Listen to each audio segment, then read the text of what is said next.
نحمد ونصلي على رسوله الكريم أما بعد بسم الله. Today inshallah we will do a summary of Surah Sad. Surah Sad is a Makki surah, 88 ayats and 5 ruku. And the letter Sad is where the name comes because that is the beginning of the surah. Abu Talib was the uncle of Nabi Sallallahu Alaihi Wasallam and gave him a lot of support throughout his life. And when he became sick, the leaders of Quraysh like Abu Jahl, As bin Wa'il and others came to him and complained about Nabi Sallallahu Alaihi Wasallam. So Abu Talib called in Nabi Sallallahu Alaihi Wasallam and asked what he wants.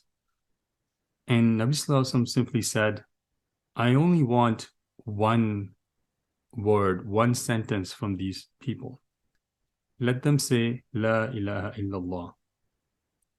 And as soon as the leaders of Quraysh heard this, they became agitated and they replied, what comes in verse number 7, ما سمعنا بهذا في الملة الآخرة إن هذا إلا اختلاق. We have not heard the like of this in the religion of these later days. This is nothing but an invention. And this incident then led to the revelation of Surah Sad. So let's do a brief synopsis of Surah Sad. So this surah begins with a description of mushrikeen's pride and their rejection of the truth. It reminds of past nations who were destroyed due to their denial of the messengers.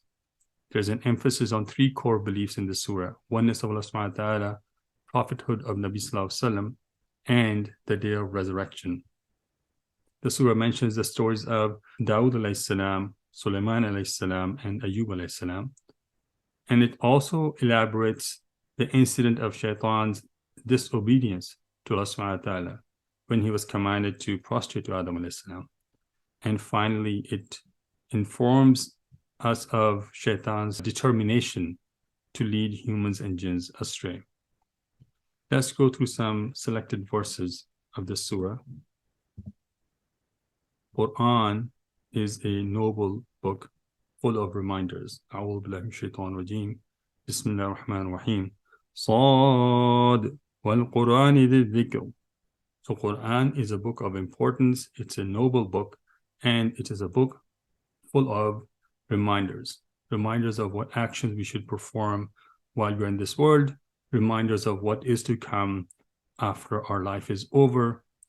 All of those reminders are in this book. Remind us through the stories of past nations and what happened to them when they disobeyed, reminders of the struggles that all the messengers went through in disseminating the message of Allah subhanahu wa ta'ala. All those are reminders for us to help us live our daily life according to the commands of Allah subhanahu wa ta'ala and to achieve the ultimate success. Arrogance and stubbornness are classified as the causes of disbelief in this surah. بَلِ الَّذِينَ كَفَرُوا فِي عِزَّةٍ وَشِقَاقٍ.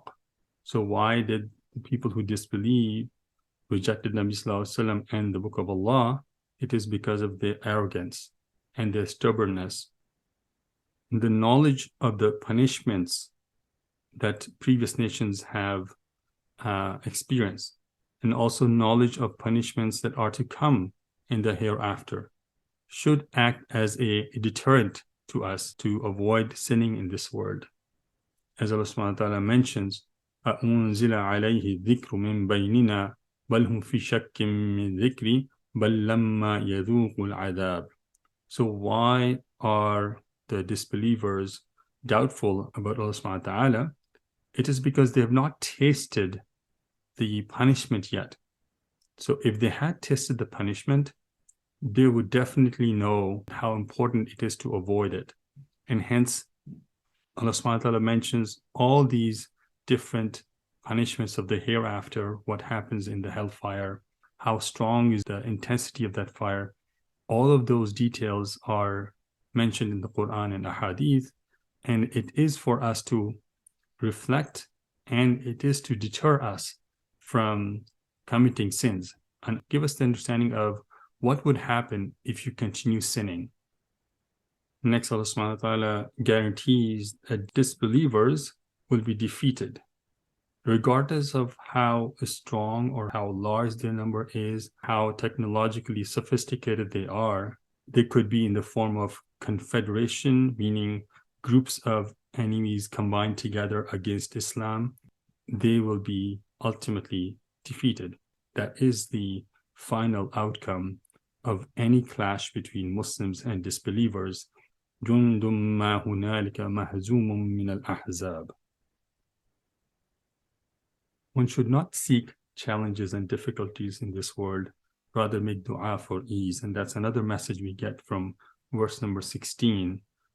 Disbelievers used to say out of mockery, وَقَالُوا رَبَّنَا عَجِّل لَنَا قِطَّنَا قَبْلَ يَوْمِ الْحِسَابِ. Make the portion of torment for us come quicker to us before the day of judgment. When Nabi Sallallahu Alaihi Wasallam used to remind them of what could come on the day of judgment, they said, why don't you bring it on now? And this is again showing the boldness and arrogance of mushrikeen. The reflection for us is, as a believer, we should not think about calling upon the challenges and difficulties in this world. Rather, the dua for us is رَبَّنَا آتِنَا فِي الدُّنْيَا حَسَنَةً وَفِي الْآخِرَةِ حَسَنَةً وَقِنَا عَذَابَ النَّارِ. We should always seek ease and blessings in this world and also in the hereafter. Next, there is the story of Dawud al-Islam mentioned in verse 17. That Dawud al-Islam were given many gifts, including the strength in worship. Mountains and birds used to chant along with him. He was given a large kingdom and the ability to judge fairly in the case of disputes. إِنَّا سَخَّرْنَا الْجِبَالَ مَعَهُ يُسَبِّحْنَ بِالْعَشِيِّ وَالْإِشْرَاقِ وَالطَّيْرَ مَحْشُورَةً كُلٌّ لَهُ أَوَّابٌ وَشَدَدْنَا مُلْكَهُ وَآتَيْنَاهُ الْحِكْمَةَ وَفَصْلَ الْخِطَابِ. So those were the qualities, the gifts given to Dawud alayhi salam. One should listen to both the plaintiff and defendant before making a judgment. And this is in the context of a test that was given to Dawud alayhi salam.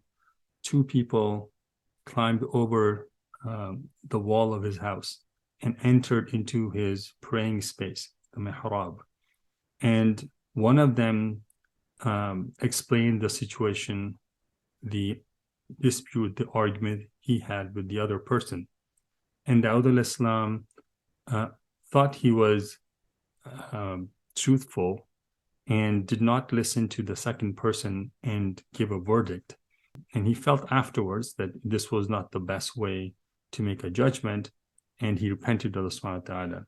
So the message from that is we have to listen to both sides before making a judgment if we are to mediate any argument. وَهَلْ أَتَاكَ نَبَأُ الْخَصْمِ إِذْ تَصَوَّرُوا الْمِحْرَابَ. All the kings and rulers of this world must not establish laws that violate the injunctions of Allah subhanahu wa ta'ala. And this comes from the verse which appoints Dawud al-Islam as the Khalifa on earth, and at the same time describes the responsibility of a Khalifa, which is to judge between people with truth and justice, and do not follow your own desires. يا داود إنا جعلناك خليفة في الأرض فاحكم بين الناس بالحق. Worldly life is not without a purpose. Allah subhanahu wa ta'ala mentions in verse 27 how there is a purpose of creation, and that includes creation of living things, humans and jinns, and of non-living things. Everything in this world, from the heavens to the earth, has been created for a purpose. وَمَا خَلَقْنَا السَّمَاءَ وَالْأَرْضَ وَمَا بَيْنَهُمَا بَاطِلًا ذَلِكَ ظَنُّ الَّذِينَ كَفَرُوا فَوَيْلٌ لِلَّذِينَ كَفَرُوا مِنَ النَّارِ. Allah subhanahu wa ta'ala expects that we would reflect on the verses of Quran, and that is one of the primary reasons of its revelation. Recitation of Quran is praiseworthy, is rewarding, but at the same time, we have to spend some effort in understanding the message of Quran. Whether Arabic is our first language or not, there are many resources available today that could help us in achieving this goal. كتاب أنزلناه إليك مبارك ليدبروا آياته ويتذكر أولو الألباب. Allah subhanahu wa ta'ala appreciates when a person repents immediately after a sin is committed, even after repeated offenses. And this is mentioned in the context of Sulaiman alayhi salam, that Allah subhanahu wa ta'ala granted a son to Dawood alayhi salam, Ni'm al-Abd, who was praiseworthy. And what was the attribute? Innahu awwab, that he repented to Allah subhanahu wa ta'ala, repeatedly come back to Allah subhanahu wa ta'ala whenever he made a mistake. Sulaiman alayhi salam made dua to Allah subhanahu wa ta'ala, which was accepted. And he was given control over wind and over jinns, whether they were shayateen or they were obedient. فَسَخَّرْنَا لَهُ الرِّيحَ تَجْرِي بِأَمْرِهِ رُخَاءً حَيْثُ أَصَابَ وَالشَّيَاطِينَ كُلَّ بَنَّاءٍ وَغَوَّاسٍ وَالشَّيَاطِينَ كُلَّ بَنَّاءٍ وَغَوَّاسٍ. In verse 41, Allah subhanahu wa ta'ala mentions Ayyub alayhi salam. He made dua to Allah subhanahu wa ta'ala. He was sick for almost 18 years. And the sickness was so severe that he lost all his wealth. His own sons used to stay away from him. Only his wife continued to serve him until he was cured. And what did he do? He remained connected to Allah subhanahu wa ta'ala because he knew the source of all the cures is Allah subhanahu wa ta'ala. وَاذْكُرْ عَبْدَنَا أَيُّوبَ إِذْ نَادَى رَبَّهُ أَنِّي مَسَّنِيَ الشَّيْطَانُ بِنُصْبٍ وَعَذَابٍ. There is discussion among angels that is mentioned in verse number 69, that when Allah subhanahu wa ta'ala was planning to create Adam alayhi salam as a deputy on earth, then angels were asking questions repeatedly. And that was not out of questioning the judgment of Allah subhanahu wa ta'ala. Rather, it was out of the curiosity of angels to understand more and more about this new creation that will be put upon earth. And the reference of that is in this verse that Nabi Sallallahu Alaihi Wasallam mentions, مَا كَانَ لِي مِنْ عِلْمٍ بِالْمَلَإِ الْأَعْلَى إِذْ يَخْتَصِمُونَ. So I was not to know about the conversation happening among angels, except if it was a revelation. Arrogance and faulty logic was at the core of disobedience of Shaitan. So when he did not prostrate to Adam alayhi salam, even though Allah subhanahu wa ta'ala commanded, he refused. And the reason he gave was that I am better than him because fire is better than clay. We also see this behavior today where people come up with their own reasoning, and instead of following the command of Allah subhanahu wa ta'ala, they feel that their understanding, their personal logic that they have put together is much stronger than the wisdom in a command from Allah subhanahu wa ta'ala.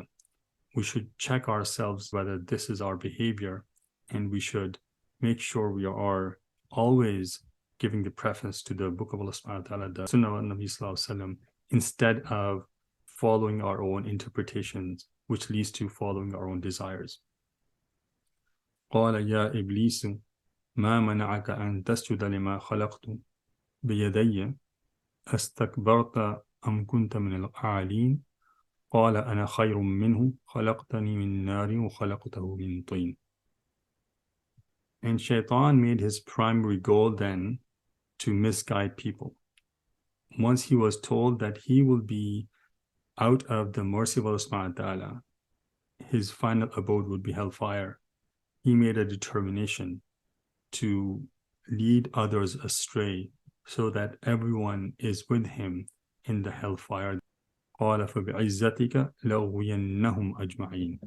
But Allah subhanahu wa ta'ala mentioned how he would protect certain people, and it is only through this protection that they would be saved from the traps of Shaitan. And these are people who are sincere to Allah subhanahu wa ta'ala in their worship. إلا عبادك منهم المخلصين.